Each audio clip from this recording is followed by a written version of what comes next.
खेती पसंद है। बुद्धि भय मत पड़ो।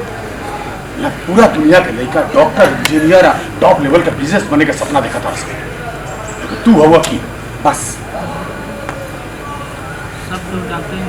सबके डॉक्टर इंजीनियर बन जाएंगे तो खेती बाड़ी की डॉक्टर इंजीनियर ना रही बाबूजी तो ये दुनिया चल सकेला। देखिए अगर किसान ना रही, अन्न ना रही ना, तो शायद ये दुनिया ना चले। और हाँ, 100 बीघा हमके जमीन बा, लाखों के अनाज उपजाई ले। हमरा खातिर दुनिया के सबसे बेहतरीन बिजनेस अगर बात हो तो किसानी। बचपन में माई हमके छोड़ के चल गई, शायद यही से धरती मैया हमके अपना आंचल में समेट ले ली।